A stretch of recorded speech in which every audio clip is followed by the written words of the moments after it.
The armed forces of the Russian Federation continue the special military operation. Operational, tactical and army aviation, missile troops and artillery of the armed forces of the Russian Federation have neutralized 87 Ukrainian artillery units at their firing positions, enemy manpower and military equipment in 118 areas. A communication station of the Ukrainian armed forces has been obliterated near Semyonovka in Donetsk People's Republic. Moreover, 4 Ukrainian command posts were destroyed close to Orlyanka in Kharkov region, Avdiivka in Donetsk People's Republic, and Novobereslav in Kherson region.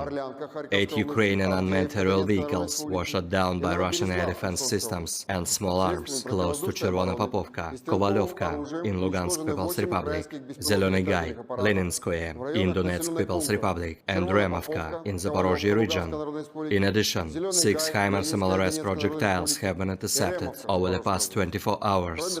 In total, 404 airplanes, 226 helicopters, 3,620 unmanned aerial vehicles, 414 air defense missile systems, 8,456 tanks and other armored combat vehicles, 1,074 combat vehicles equipped with MRLS, 4,456 field artillery cannons and motors, as well as 9,177 units of special military equipment have been destroyed during the special military operation.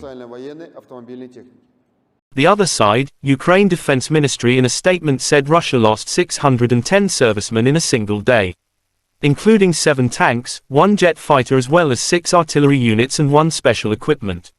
In total, Kremlin lost 172,340 servicemen during the conflict, including 3,609 tanks, 6,966 armored fighting vehicles as well as 306 jet fighters and 291 helicopters.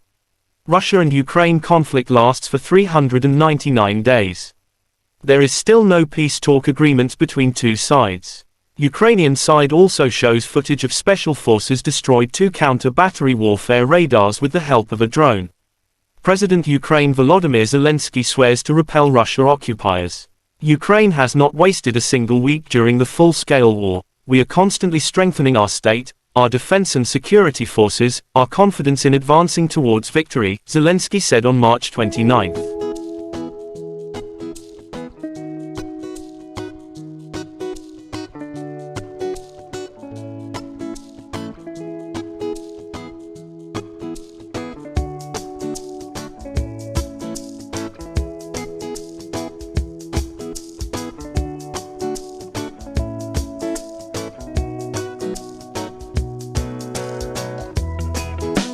Бажаю здоров'я, шановні українці. Короткий звіт про сьогоднішній день. Взяв участь у глобальному саміті за демократію по запрошенню президента Байдена. Це один із найбільших представницьких майданчиків захисту нашого устрою вільних ринків. Вже другий такий саміт. Загалом у нас не так і багато у світі настільки є представницьких можливостей говорити саме про демократію, про захист свободи в усіх її аспектах. І добре, що зараз маємо таку можливість об'єднувати зусилля для того, щоб віднайти більше енергії, більше перспектив для демократії. Позиція України, як і завжди, дуже конкретна, максимально практична.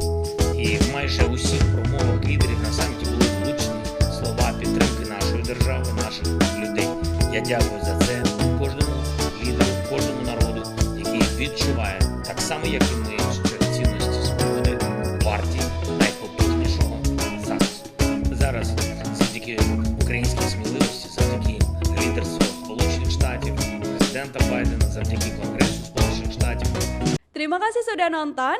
Jangan lupa like, subscribe, dan share ya.